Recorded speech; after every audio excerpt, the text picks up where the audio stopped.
전쟁의 포화 속에서도 빛나는 희망이 있었습니다. 1950년 한국전쟁.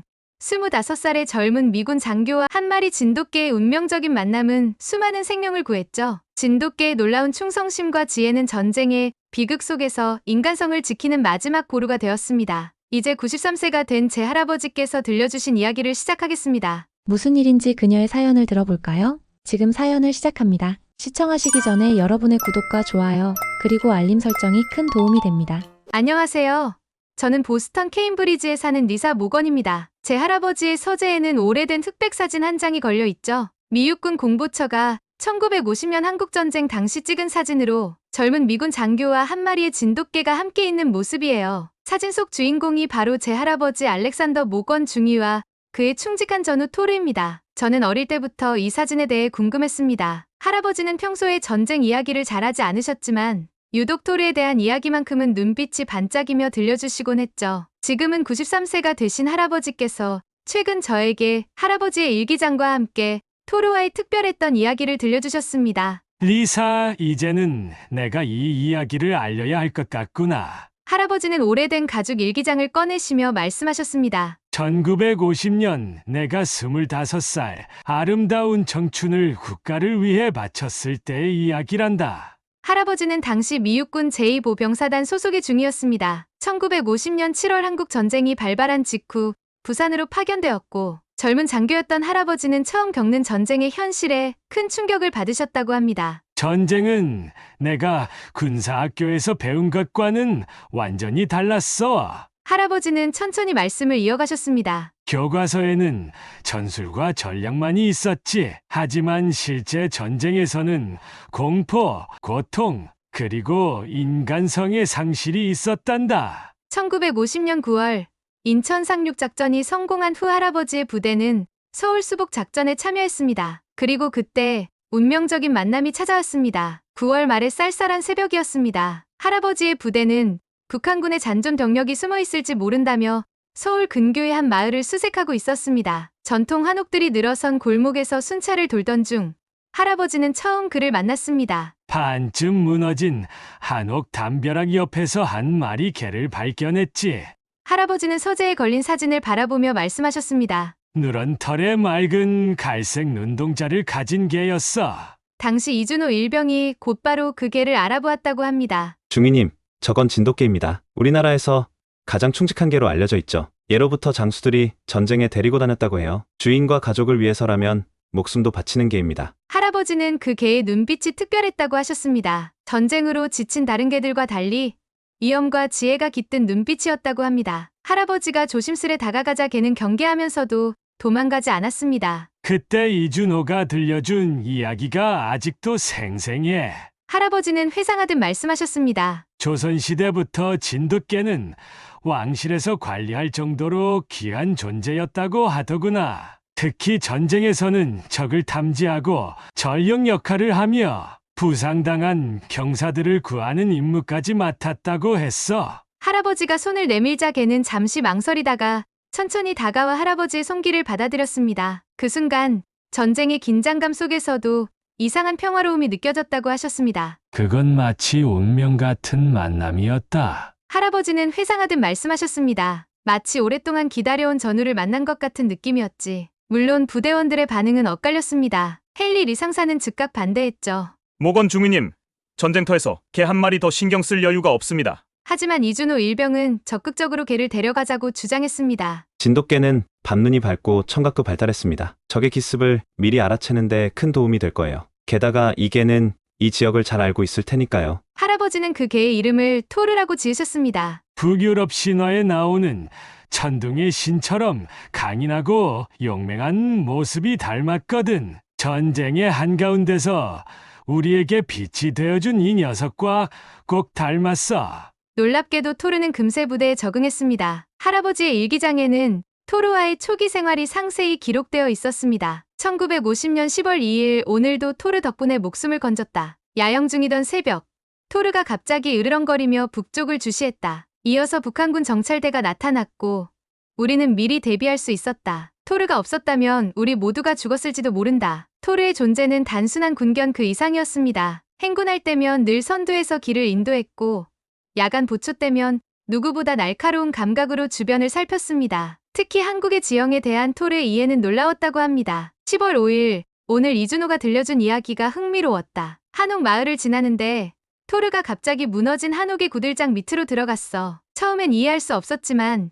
이준호의 설명을 듣고 놀랐지. 구들장 아래 공간이 겨울철 피난처로 최적이라는 거야. 실제로 그곳에서 우리는 숨어있던 피난민 가족을 발견했고 안전한 곳으로 대피시킬 수 있었다. 전쟁의 긴박한 상황 속에서도 토르는 부대원들에게 특별한 교훈을 주었습니다. 헨리 리 상사조차 토르의 존재를 인정하게 되었죠. 10월 10일 보급품이 떨어져 모두가 힘들어하던 중이었다. 그런데 토르가 갑자기 마을 뒷산으로 향했어. 따라가 보니 그곳에는 주민들이 피난 가며 묻어둔 항아리가 있었다. 된장과 간장, 그리고 시래기가 담긴 항아리들. 헨리는 처음으로 한국 음식을 맛보고는 감탄했지. 이런 어려운 상황에서도 영양가 있는 음식을 보관할 줄 아는 한국인들의 지혜가 놀랍다고 말이야. 특히 에이든 같은 어린 신병들에게 토르의 존재는 큰 위안이 되었습니다. 전쟁의 공포에 시달리던 그들에게 토르는 마치 수호신 같은 존재였죠. 한밤중에 악몽에 시달리던 에이든을 토르가 위로하는 걸 봤다. 마치 걱정 마, 내가 지켜줄게라고 말하는 것 같았지. 할아버지의 일기장은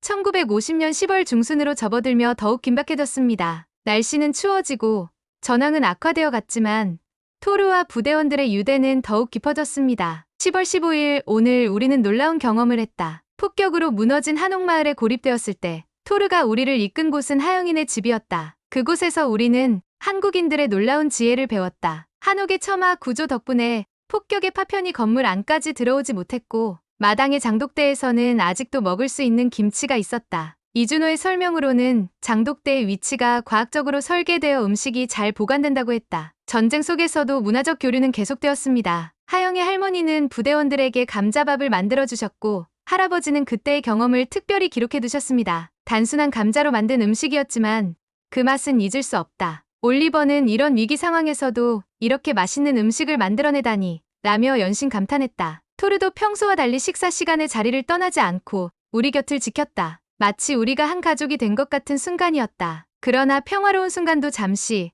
전쟁의 긴장감은 계속되었습니다. 10월 20일의 기록은 특히 인상적이었습니다. 밤사이 폭풍우가 몰아쳤다. 시야는 제로였지만 토르의 청각은 여전히 정확했다. 그의 신호로 우리는 적의 기습 공격을 피할 수 있었다. 대리근 진돗개의 감각은 첨단 장비보다 뛰어나다며 감탄했다. 전쟁 중에도 이준호는 진돗개가 조선시대부터 군대에서 중요한 역할을 해왔다고 설명해 주었다. 특히 마이클은 토르를 통해 한국에 대한 편견이 완전히 바뀌었다고 했습니다. 이렇게 충직하고 지혜로운 개를 길러낸 문어라면 분명 우리가 모르는 더 큰 가치가 있을 거야. 할아버지는 잠시 일기장을 덮으시며 말씀하셨습니다. 전쟁은 잔인했지만 토르 덕분에 우리는 한국의 진정한 가치를 발견할 수 있었단다. 할아버지의 일기는 11월로 접어들며 더욱 절박해졌습니다. 혹독한 추위와 함께 전세도 악화되어 갔습니다. 11월 1일 오늘 아침 영하의 날씨에 부대원들의 사기가 크게 떨어졌다. 그때 토르가 특별한 행동을 보여줬다. 마을 깊숙한 곳의 한 한옥으로 우리를 이끌더니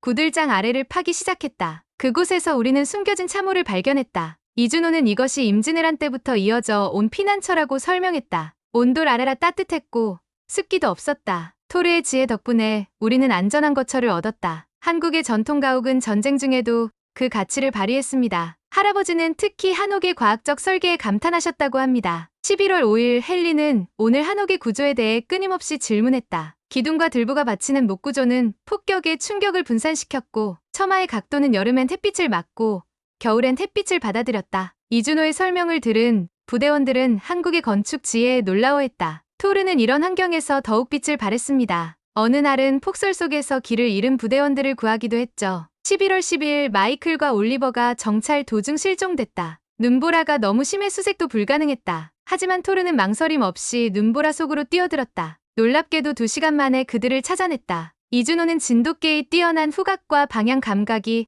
조상들의 엄격한 관리와 훈련 덕분이라고 설명했다. 이런 날들이 계속되며 부대원들은 토르를 단순한 군용견이 아닌 진정한 전우로 받아들이게 되었습니다. 심지어 처음에 가장 반대했던 헨리 상사마저 토르를 우리의 수호신이라 부르기 시작했습니다. 11월 15일 보급로가 끊긴 지 일주일째다. 식량이 바닥나고 있었지만 토르와 이준호 덕분에 우리는 살아남을 수 있었다. 이준호가 알려준 대로 도토리로 죽을 끓였다. 처음에는 의아해하던 부대원들도 이내 그 지혜에 감탄했다. 토르는 매일 아침 식량이 될 만한 것들을 물어왔다. 산토끼, 들쥐, 심지어 겨울버섯까지. 그 영리함이 놀라울 따름이다. 할아버지의 일기장에는 11월 말에 특별한 사건도 기록되어 있었습니다. 11월 25일, 오늘 우리 부대는 위험한 고비를 넘겼다. 적의 포위망에 갇혀 있을 때 토르가 이상한 행동을 보였다. 계속해서 한 방향을 가리키더니 마치 따라오라는 듯이 앞장섰다. 알고 보니 그곳은 오래된 산성으로 이어지는 은밀한 통로였다. 이준호의 설명으로는 조선시대 때부터 이어져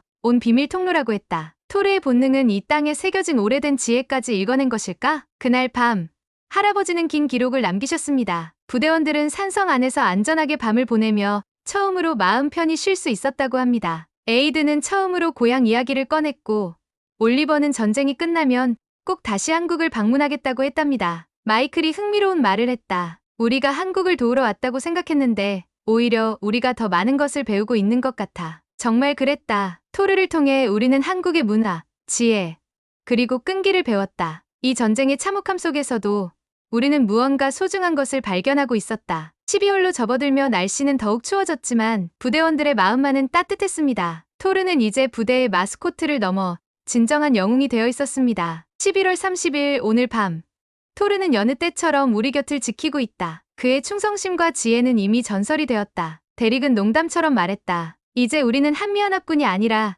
한미토르연합군이야. 모두가 웃었지만 그 말이 진심이라는 걸 우리는 알고 있었다. 12월이 되자 전쟁은 더욱 악화되었다. 할아버지는 그 시절의 일기를 펼치시며 천천히 말씀을 이어가셨습니다. 12월 3일 오늘 우리는 또다시 전우들을 잃었다. 마이클과 데릭, 어제까지 함께 웃고 이야기를 나누던 그들이 이제는 없다. 부대원들의 눈빛이 점점 더 공허해져 간다. 나 역시 밤마다 악몽에 시달린다. 하지만 토르는 언제나 내 곁을 지켜준다. 한밤중에 땀에 젖어 깨어날 때면 토르가 내 손을 핥아주며 안심시켜준다. 크리스마스가 다가오며 부대원들의 향수병은 더욱 깊어졌습니다. 하지만 그때 토르가 특별한 선물을 가져다 주었습니다. 12월 24일 평소라면 가족들과 함께였을 시간이다. 부대원들의 표정이 더욱 어두워졌다. 추운 밤, 우리는 폐허가 된 한옥에 모여 있었다. 그때 토르가 갑자기 귀를 쫑긋 세우더니 밖으로 나갔다. 우리도 그를 따라 나섰다. 토르는 어두운 밤을 뚫고 얼마간을 걸어가더니 무너진 한옥 앞에서 멈췄다. 그리고는 무언가를 발견한 듯 눈 덮인 땅을 파기 시작했다. 그곳에서 나온 것은 다름 아닌 오래된 항아리였다. 이준호의 설명으로는 김장 김치와 메주가 담긴 항아리라고 했다. 그날 밤, 우리는 오랜만에 따뜻한 식사를 할 수 있었다. 이준호가 알려준 대로 메주로 된장국을 끓였고 김치는 우리의 입맛을 깨워주었다. 헨리는 처음으로 환하게 웃으며 말했다. 이제 알겠어. 왜 한국인들이 전쟁 속에서도 이렇게 강인할 수 있는지를. 할아버지는 잠시 일기장을 덮으시고 창밖을 바라보셨습니다. 그날은 특별했단다. 우리는 한국의 음식을 나누며 서로의 고향 이야기를 했지. 잠시나마 전쟁을 잊을 수 있었어. 12월 25일 크리스마스 아침, 우리는 특별한 일을 경험했다. 토르가 새벽부터 안절부절 못하더니 갑자기 진지 동쪽으로 달려갔다. 우리는 서둘러 그를 따라갔다. 얼마 지나지 않아 눈 속에 쓰러져 있는 피난민 가족을 발견했다. 하영이라는 어린 소녀와 할머니, 그리고 어머니였다. 며칠째 제대로 된 식사를 하지 못한 듯했다. 우리가 다가가자 하영의 어머니는 겁에 질린 듯 소녀를 감싸 안았다. 전쟁통의 군인들을 믿지 못하는 건 당연했다. 그때 토르가 천천히 그들에게 다가갔다. 하영의 할머니는 토르를 보더니 아, 진돗개라며 안도의 한숨을 내쉬었다. 알고 보니 할머니의 집에도 진돗개가 한 마리 있었는데 폭격으로 잃어버렸다고 했다. 특히 마음 아팠던 건 하영이었다. 폭격으로 아버지를 잃은 후로 한마디도 하지 않았다고 한다. 토르는 마치 그 사실을 알기라도 한 듯 조심스레 소녀의 곁에 누워 가만히 지켜보았다. 올리버가 따뜻한 된장국을 건네자 하영이 처음으로 입을 열었다. 우리 할아버지가 좋아하던 맛이에요. 그 말에 하영의 어머니는 눈물을 흘리셨다. 할머니는 떨리는 목소리로 말씀하셨다. 2달 만에 처음으로 말을 하네요. 할아버지의 일기는 계속되었습니다. 우리는 그들에게 전날 토르가 찾은 김치와 된장을 나눠주었다. 이준호는 한국어로 그들과 이야기를 나누며 안전한 피난민 수용소로 가는 길을 알려주었다. 떠나기 전 하영이가 토르의 목을 끌어안았다. 우리 진순이랑 닮았어요. 진순이도 이렇게 따뜻했는데. 그렇게 하영이는 조금씩 말을 하기 시작했다. 전쟁으로 상처받은 영혼들을 치유하는 토르만의 특별한 능력이었을까? 아니면 서로의 아픔을 알아보는 순수한 영혼들의 만남이었을까? 1951년의 첫 달, 할아버지의 일기는 더욱 긴박해졌습니다. 1월 3일 오늘 새벽 토르의 기민한 감각이 또다시 우리를 구했다. 한밤중에 토르가 갑자기 귀를 쫑긋 세우더니 북쪽을 향해 낮게 으르렁거리기 시작했다. 평소와는 다른 긴장감이 느껴져 즉시 부대원들을 깨웠다. 10분도 채 지나지 않아 북한군 특수부대가 기습 공격을 시도했지만 우리는 이미 완벽한 방어 태세를 갖추고 있었다. 이준호는 그날 특별한 설명을 덧붙였다고 합니다. 진돗개는 단순한 동물이 아닙니다. 우리 조상들은 수백 년간 이들을 군사적 목적으로 길러왔어요. 특히 야간 작전에서 진돗개의 감각은 사람의 100배는 됩니다. 1월 10일의 기록은 더욱 절박했습니다. 폭설이 내리는 가운데 보급로가 끊겼고 식량과 탄약이 바닥나기 시작했습니다. 정찰대를 보냈지만 눈보라 때문에 아무것도 찾지 못했습니다. 그때 토르가 갑자기 앞장서서 걷기 시작했다. 처음에는 망설였지만 나는 토르를 믿기로 했다. 2시간의 행군 끝에 토르는 우리를 안전한 곳으로 인도했다. 놀랍게도 그곳은 조선시대 산성의 비밀 창고였다. 이준호의 설명으로는 임진왜란 때부터 이런 비상 창고들이 있었다고 한다. 덕분에 우리는 식량과 담요를 얻을 수 있었다. 에이든이 물었습니다. 어떻게 토르는 이런 곳을 찾을 수 있는 거죠? 이준호가 대답했습니다. 우리 조상들은 진돗개에게 이런 중요한 장소들의 위치를 갖췄다고 해요. 그들의 후손인 토르도 그 본능을 가지고 있는 거겠죠. 1월 15일 오늘 우리는 적진 깊숙이 정찰을 나갔다. 갑자기 토르가 불안한 듯 낮은 소리로 으르렁거리기 시작했다. 우리는 즉시 멈춰섰고 잠시 후 멀리서 적군의 발소리가 들려왔다. 은신할 시간조차 없었다. 그때 토르가 갑자기 다른 방향으로 달려나가며 큰 소리를 냈다. 적들의 주의를 돌리려는 의도였다. 덕분에 우리는 안전하게 빠져나올 수 있었다. 할아버지는 잠시 말씀을 멈추시고 깊은 한숨을 내쉬셨습니다. 토르는 늘 우리보다 한 발 앞서 생각했어. 1월 20일 혹한과 고립이 계속되는 상황에서 토르는 또 다른 재주를 보여줬다. 이준호가 설명하길 예로부터 진돗개들은 겨울철에 약초를 찾는 훈련을 받았다고 한다. 실제로 토르는 눈 덮인 산에서 겨우살이와 산삼을 찾아왔다. 부대 의무병인 대릭은 이 약초들로 감기에 걸린 부대원들을 치료할 수 있었다. 이 시기 할아버지의 일기에는 특별한 기록이 있었습니다. 1월 25일 오늘 헨리가 놀라운 고백을 했다. 처음에는 토르를 전쟁의 걸림돌이라고 생각했다고. 하지만 이제는 토르야말로 우리의 가장 큰 전력이라고 인정했다. 이제 알겠습니다. 중위님. 왜 한국인들이 진돗개를 국견으로 삼았는지 이런 충성심과 지혜를 가진 개는 처음 봤습니다. 하지만 2월로 접어들며 상황은 더욱 악화되었습니다. 할아버지의 목소리가 떨렸습니다. 이제 가장 힘든 이야기를 해야 할 것 같구나. 2월 10일 토르는 오늘도 우리 곁을 지켰다. 하지만 나는 그의 눈빛에서 무언가 다른 것을 보았다. 마치 큰 시련이 다가오는 것을 예감하고 있는 것 같았다. 할아버지는 잠시 일기장을 덮으시고 서재의 벽에 걸린 토르의 사진을 바라보셨습니다. 그의 눈가에는 어느새 눈물이 고여 있었습니다. 2월 12일.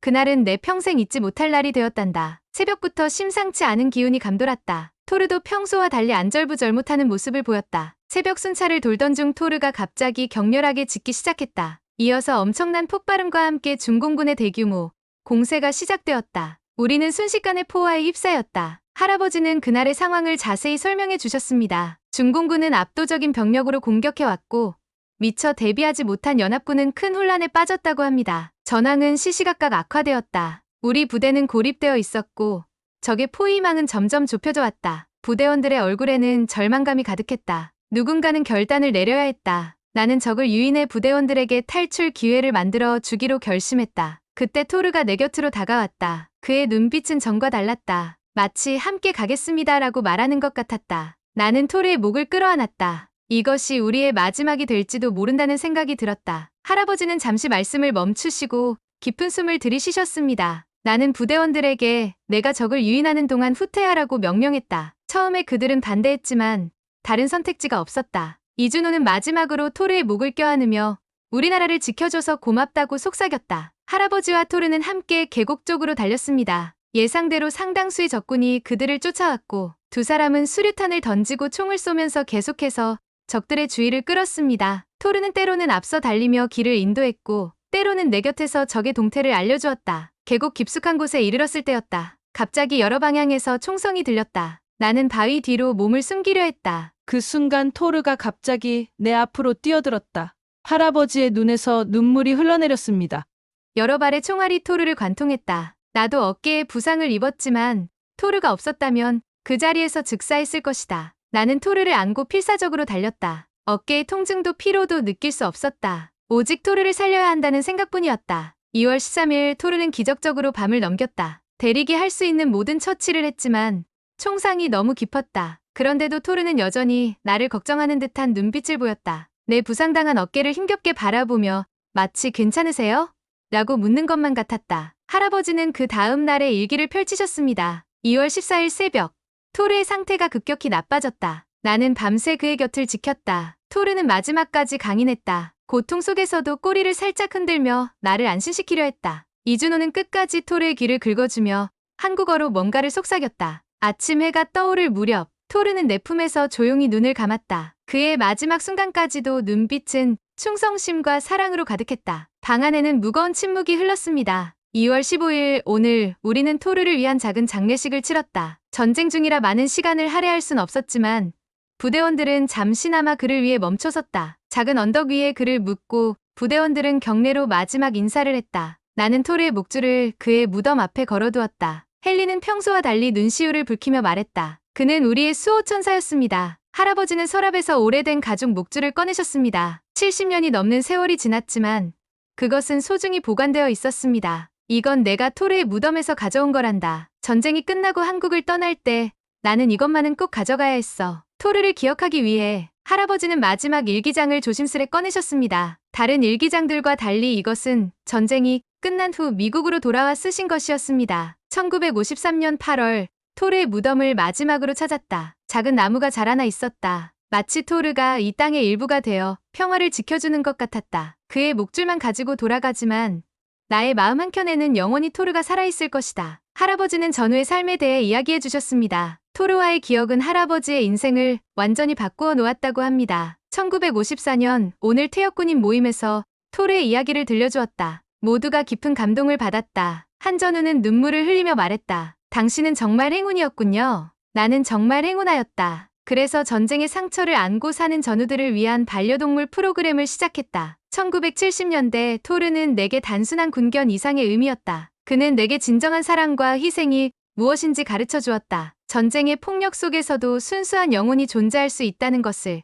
그리고 그것이 얼마나 아름다운지를. 2023년 어느 날 할아버지는 마지막 말씀을 하셨습니다. 내가 살아온 93년의 세월 동안 토르와 함께했던 그 짧은 시간이 가장 의미 있었단다. 토르는 단순한 개가 아니었어. 그는 한국의 혼이었고 인간의 가장 숭고한 모습을 보여준 영웅이었지. 서재에 걸린 오래된 흑백사진 속에서 젊은 할아버지와 토르는 여전히 희망찬 눈빛으로 서로를 바라보고 있습니다. 전쟁의 기억이 흐려지던 시간 속에서도 할아버지와 토르의 이야기는 우리 가족의 소중한 유산이 되었습니다. 지금 제 방벽에는 할아버지의 서재에 있던 그 사진이 걸려 있습니다. 한국 전쟁의 한 장면을 담은 흑백사진 속에서 젊은 장교와 한 마리의 진돗개는 여전히 서로를 바라보며 미소 짓고 있습니다. 지난해 저는 한국의 진돗개 보호협회와 연락을 취했습니다. 토르의 혼이 깃든 새로운 인연을 찾고 싶었던 것일까요? 그렇게 저는 작은 진돗개 한 마리를 입양하게 되었고 이준호 할아버지의 조언으로 그의 이름을 천둥이라고 지었습니다. 토르의 한국식 이름이라고 했죠. 할아버지는 천둥이를 처음 보셨을 때 놀라워하셨습니다. 마치 70년 전 그날로 돌아간 것 같구나. 천둥이의 눈빛이